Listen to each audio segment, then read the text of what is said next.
Hi dear, welcome back to Voice of Wisdom. For 34 years, Robert's mornings began before sunrise. He'd pour himself a cup of coffee and settle in beside his wife at the kitchen table. In those early hours, words weren't needed.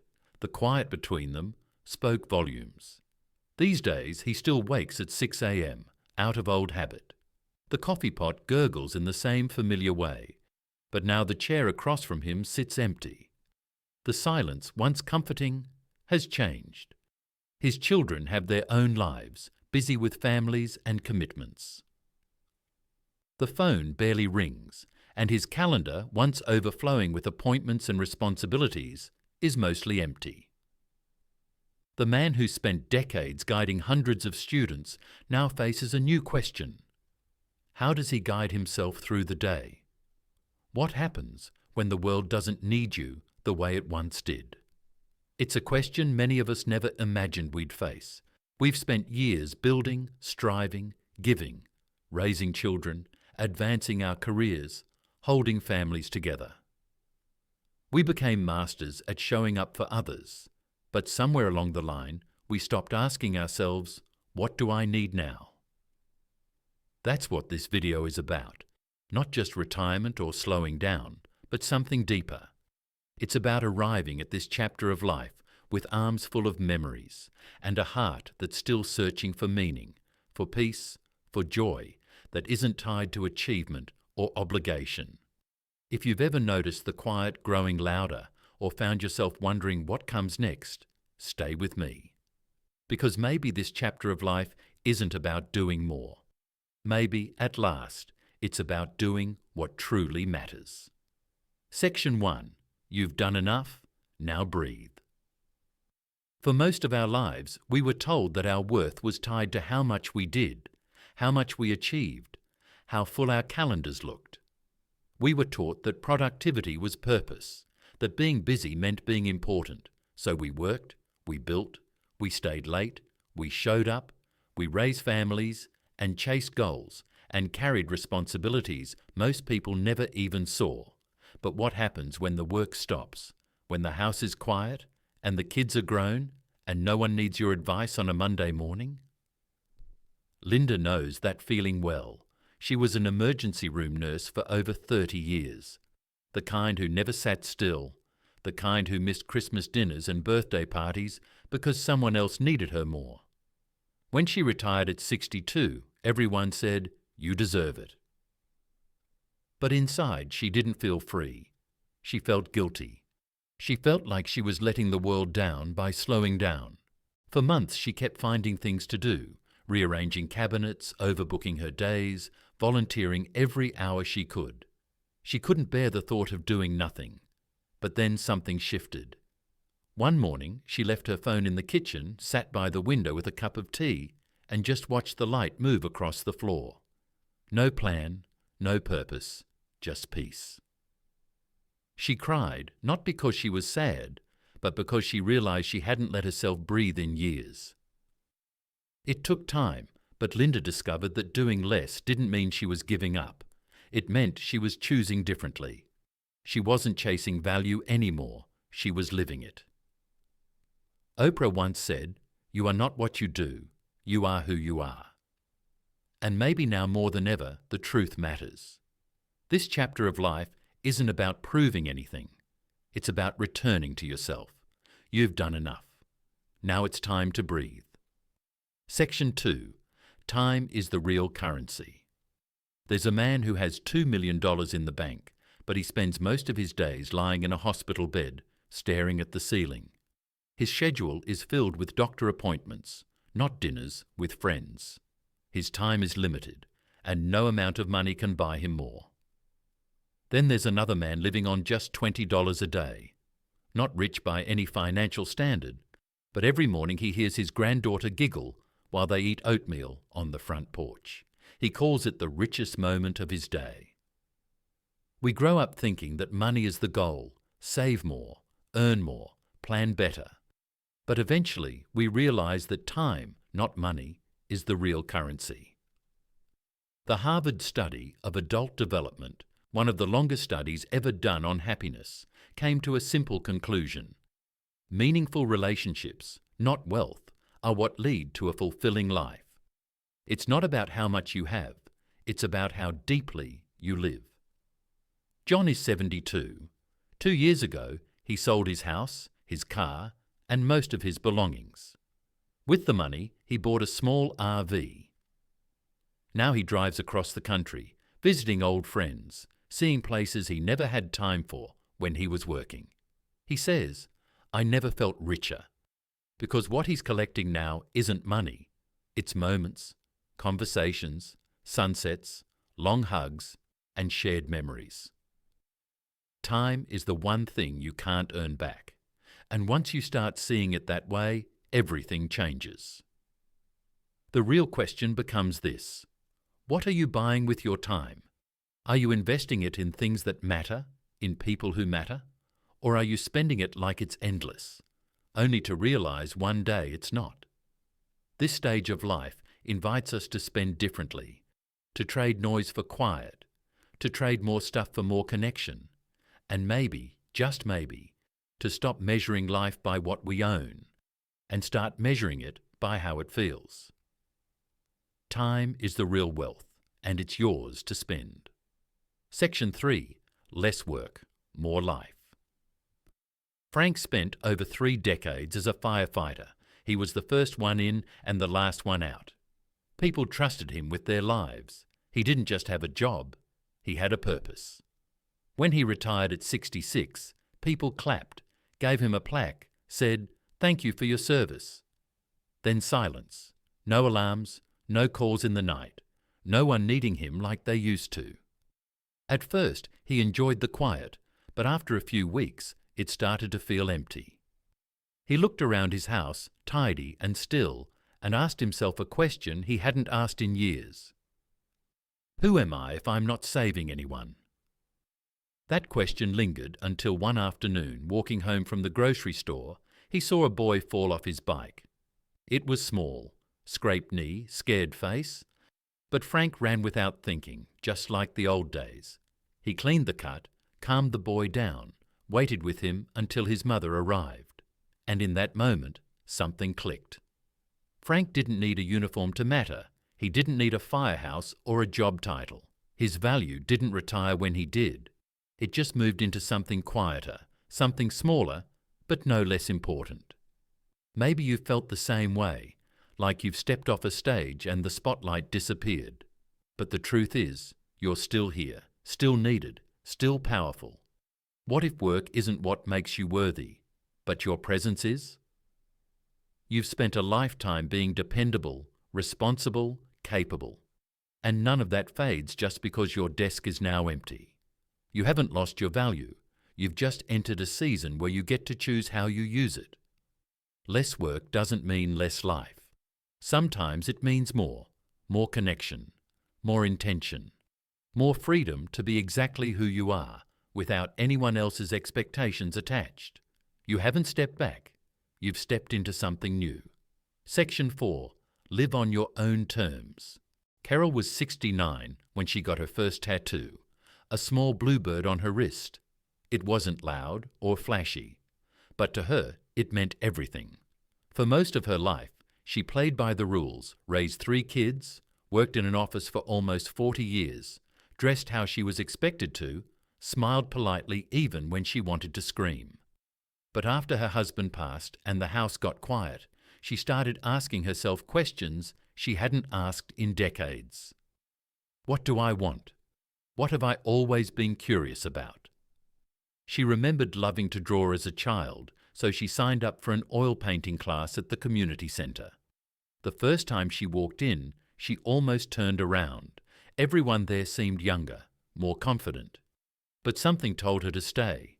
She dipped the brush in paint, and something in her came alive again. One afternoon, she told her daughter she was thinking about getting a tattoo. Her daughter laughed and said, "Mom, aren't you a little old for that?" Carol just smiled, because for the first time she didn't care what someone else thought. She wasn't trying to be anyone's idea of what a woman her age should be. She was finally living on her own terms. We all carry expectations about how we should dress, how we should act, even how we should age. Society has a quiet way of telling us to shrink ourselves as we grow older. But the truth is, this stage of life isn't about becoming less. It's about becoming more of yourself. You don't owe anyone the version of you that makes them comfortable. You've spent decades putting others first. Now it's your turn to choose what fits, what feels good, what brings you joy. Live boldly, even if that just means painting on a Tuesday, or wearing your hair a little wild, or getting a bluebird on your wrist. Because life isn't about fitting in. It's about finally feeling free to be exactly who you are. Section 5. The Joy of Small Things. On most mornings, Sarah wakes up to a quiet house. Her kids are grown and live out of state. They call when they can, maybe once or twice a month, holidays of course, birthdays too. But the day-to-day, it's just her and her dog Max. She used to miss the noise, the mess, the full dinner table, and laundry baskets overflowing with soccer uniforms. Now the silence has become familiar. Not always easy, but familiar. One morning, she decided to make pancakes, not because anyone was coming over, just because she wanted to. She put music on, flipped them like she used to when her kids were little, and laughed when Max barked at the smell. It wasn't a big moment, but it felt good, warm, real.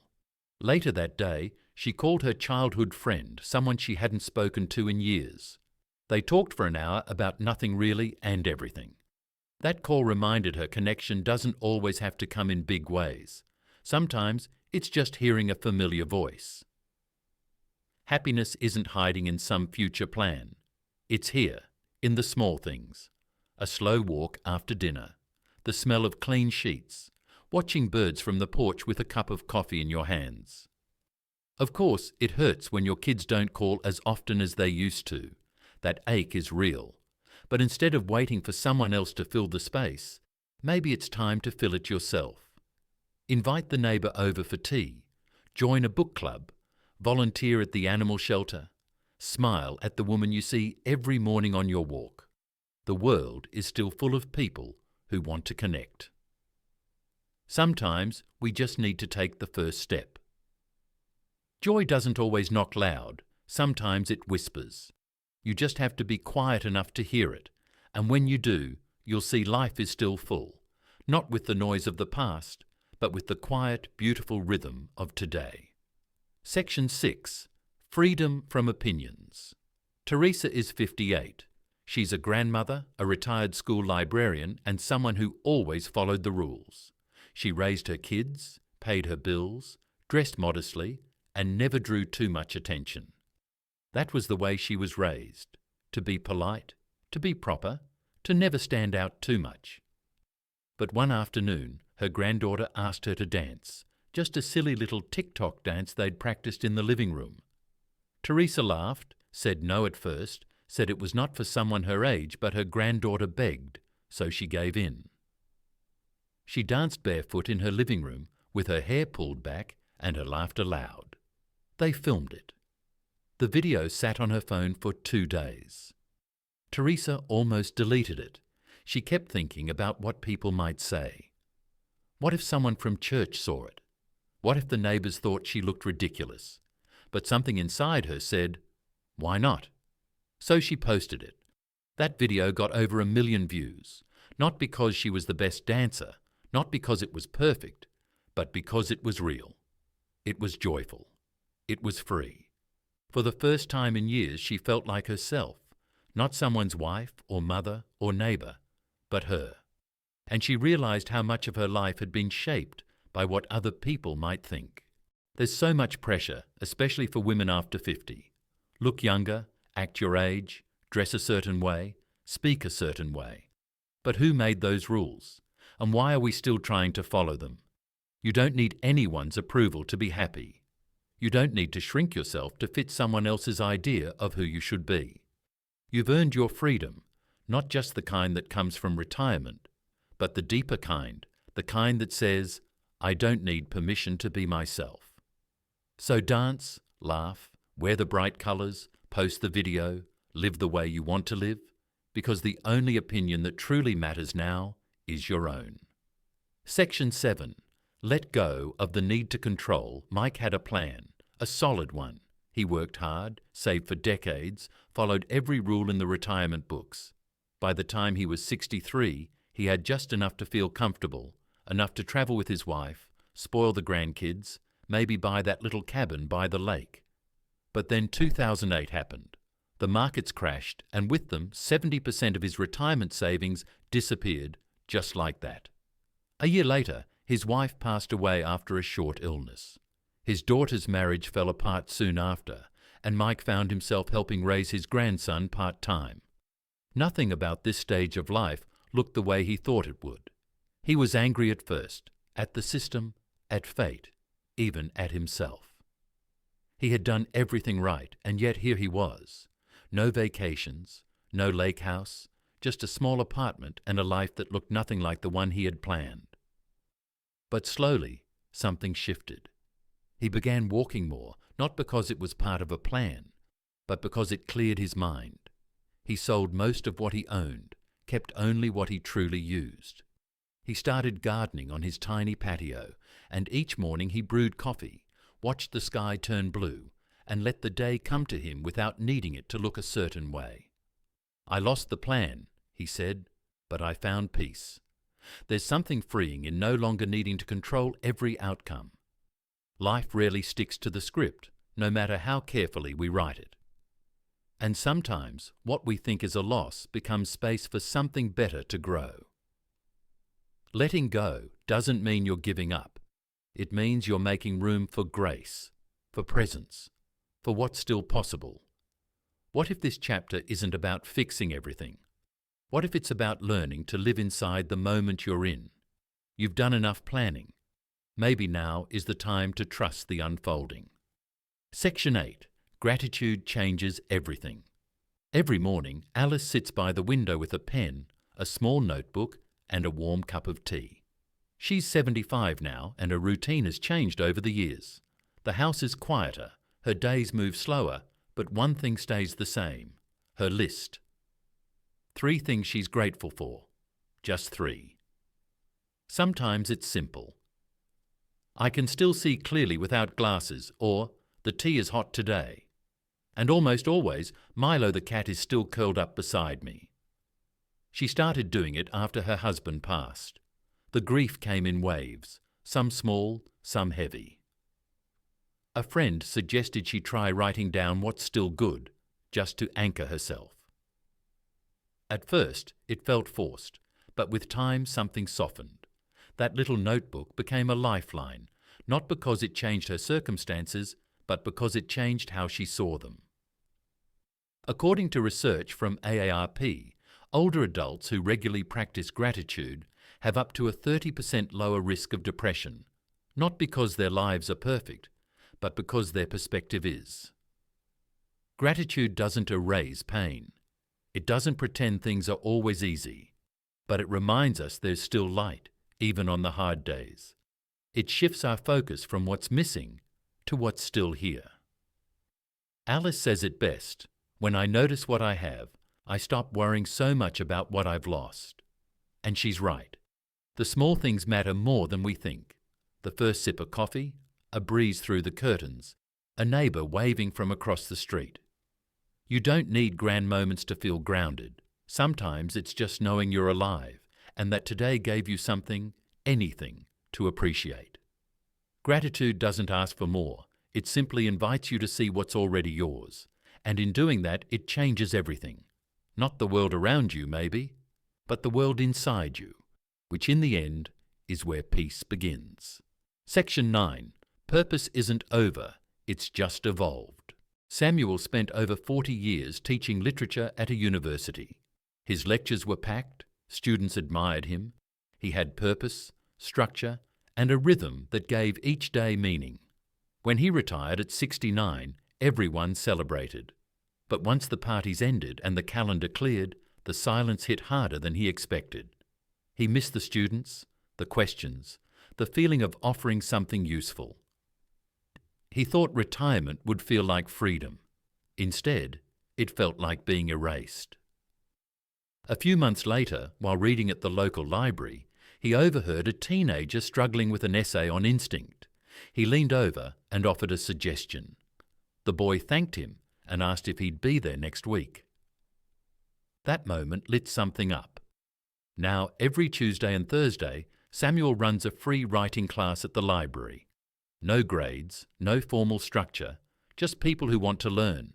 Teenagers, parents, a woman in her 70s working on a memoir. And every week he feels that old sense of purpose returned. Not because he's earning a paycheck, but because he's contributing. Purpose doesn't retire with you, he says. It just shows up in new places. Purpose doesn't have to look like it used to. It might be smaller now, softer, but it's still there. Maybe it's in the plants you water every morning, or the neighbour you check in on each week. Maybe it's in the bedtime stories you read to your grandchild, or the notes you finally start writing in that old journal. Purpose isn't about accomplishments anymore, it's about connection, about intention, about waking up and asking, what small thing can I give today? You're not done being useful, you're just doing it in a different way. And that matters, because even when the roles shift and the routines change, your life still carries meaning, your presence still brings light, and the world, in more ways than you know, still needs you. If you're still here, I want to say thank you. Thank you for pausing, for reflecting, for giving yourself a moment to sit with these thoughts. These aren't just ideas, they're possibilities for your own life. The truth is, you're free now. Free to quiet the noise, to let go of pressure, to release the guilt. Free to shed roles you've outgrown and expectations that never really belong to you. After decades of doing enough, you finally get to decide what stays and what no longer serves your peace. You don't need anyone's permission to slow down, to move gently, or to live more deeply. This season of life isn't about proving anything. It's about finally listening to that quiet voice inside you that's been waiting to be heard. So let me ask you, right now, just one word. If you could release anything from your life today, what would it be? Regret? Guilt? The need for approval? The rush? Fear? Take a moment. Breathe. And when you're ready, share that word in the comments. Just one word. I promise I'll read every single one, because what you're feeling, someone else out there is feeling too. Sometimes, just by sharing, you give another person the courage to let go as well. If this video from Voice of Wisdom touched you, if it made you feel seen or reminded you who you are beneath all the roles, please consider sharing it. Not for algorithms or numbers, but because someone you love might need these words today. You are not behind. You are not too late. You are exactly where you're meant to be. Your story isn't finished. In fact, the chapter you write next might be the most honest, the most free, and the most beautiful of all.